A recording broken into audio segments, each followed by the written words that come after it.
Before we begin, I would like to tell you that there's a very violent hurricane that's coming down the line. And it's a Category 5, which is something that I've never heard a Category 5 actually coming onto land, but it looks like it's going to. He can't say anything without lying. Or maybe I'm being unfair. Maybe this is Trump derangement syndrome. Maybe he wasn't lying there and saying that he's never heard of a Category 5 making landfall. Maybe he's just stupid or forgetful. I mean, after all, his brain is dripping out of his ears on a daily basis. But I know that he knows about this because he's tweeted about it before. Remember this back in the dark days when he was president, although it was 2019, so slightly darker days than some. In addition to Florida, South Carolina, North Carolina, Georgia, and Alabama, stick a pin in that one, we'll return to that, will most likely be hit much harder than anticipated. Looking like one of the largest hurricanes ever, already Category 5.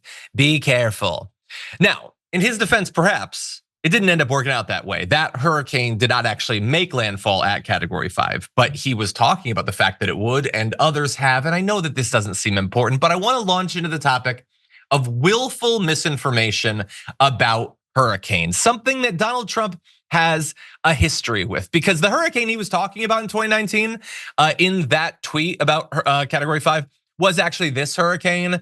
It was the hurricane where he had said it was going to hit Alabama, and it wasn't going to hit Alabama, and thankfully it didn't hit Alabama, which was good news for Alabama. But rather than just be like, oh, I was wrong, I was overzealous in trying to warn everyone, and I apologize if I scared people in Alabama, he instead Sharpied on a map like a deranged 5-year-old who just can't admit they were wrong. But look, I've never heard of it. Maybe it's just his normal exaggeration. I don't know. What I do know is that right now, in a time when the thing we need above all else is accurate information about Helene, about Milton, and about the hurricanes to come, we just can't trust these people. We can't trust Donald Trump, who has always and will always lie about hurricanes, and we'll get to more of his lies about the most recent ones, but it is also not just him. I want you to bear in mind, there's a special irony to various aspects of what's going on right now. Not only the fact that every one of the congressional Republicans in the Florida delegation just a couple of weeks ago were like, nah, FEMA doesn't need more money for hurricanes. Oops. But of course they do this every year. They turn down funding that might theoretically go to other states and then desperately say that they need it when they in fact do. But there's an extra layer of irony in that several of the Florida lawmakers whose districts are now being threatened by Milton have been sponsoring calls to declare that a climate emergency would be a fake emergency. It's a false emergency. Don't worry about it. The climate's not getting worse. Who cares? Nothing bad's gonna happen. And that is Greg Stube and Byron Donalds, who have spent the last couple of years trying to push that sort of declaration. Bear in mind, they're both new congresspeople. They haven't done much else other than try to disarm Republicans in Florida from taking seriously the climate threat that smacks them in the face on multiple times each year. And also small coincidence, both of them have received a bunch of money from oil and gas interests, big industry in Florida, obviously. $175,000 from oil and gas. Again, they've only been in office a little bit. And it wasn't just them, admittedly. There were a number of other Republican co-sponsors who together also got a lot of money from oil and gas. Weird. By the way, the Senate version of that declaration was sponsored by Mississippi Senator Roger Wicker, who's received more than $1.2 million from oil and gas. And so if you're a Republican in Florida, or maybe those other states, you know that the hurricanes are getting worse. You've literally lived through it. And look, if it makes you feel better to think that they're getting worse, and they're being directed by Democrats, I probably can't convince you that that's not what's happening, but they are getting worse. And here you have these disingenuous a-holes shilling for oil and gas and saying that we should not declare the climate an emergency, which is a consequential thing. It's not rhetorical. This isn't just it's a thing you say. You don't walk out into the bullpen and then yell, I declare bankruptcy. Making that declaration would allow policies to change. Policies to change that would protect you and your families and your property. Not just this generation, but future generations as well. And they are standing between you and that protection. We have a lot more information, and we're gonna be going today on the show through a lot of the misinformation. But Sharon, what do you make of this? I think it's sick. Every day, Americans make decisions, tough decisions, based on whatever the situation calls for. Okay. They have to miss things that they've been looking forward to, if they're fortunate enough, a vacation, whatever it is.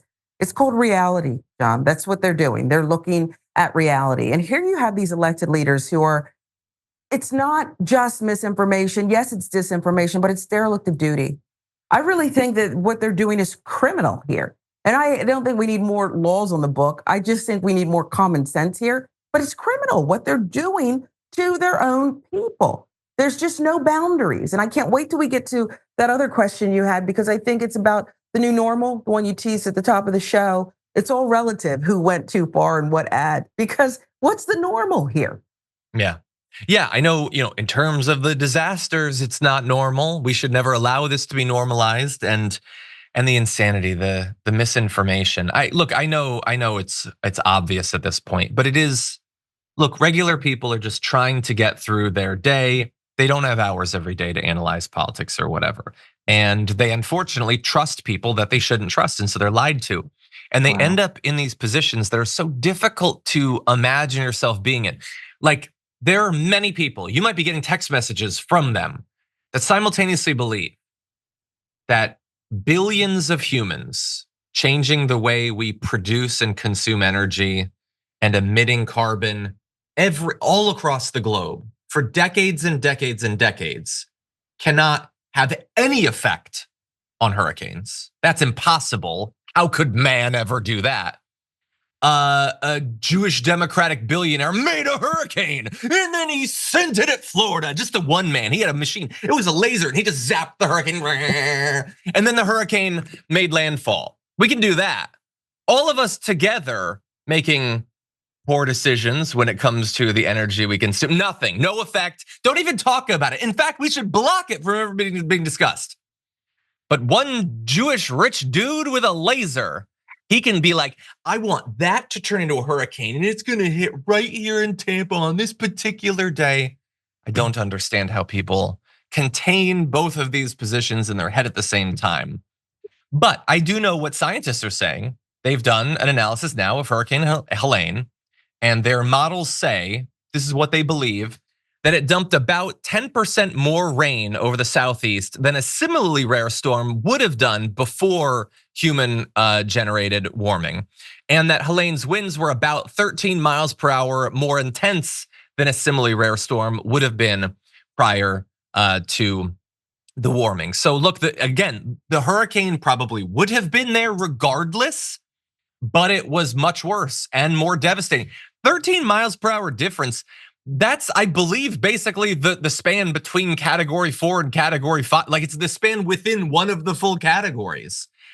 And we're not done with this. It's not like, oh no, that's all the warming. Let's roll the dice on the hurricanes. We're still proceeding every year towards more and more of this. Maybe we should do something. Again, I live in California. Okay, I'm not getting hit with hurricanes. I'm not doing this in a self-interested way. I care about people in Florida and North Carolina and Alabama and Georgia and all of those places.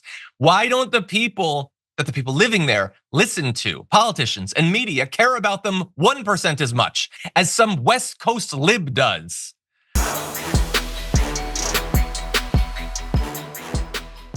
Thanks for watching our video. Did you know that you can support our show by becoming a subscriber? Just click the subscribe button and also ring the bell so that you get notifications when we're live or when we post new content.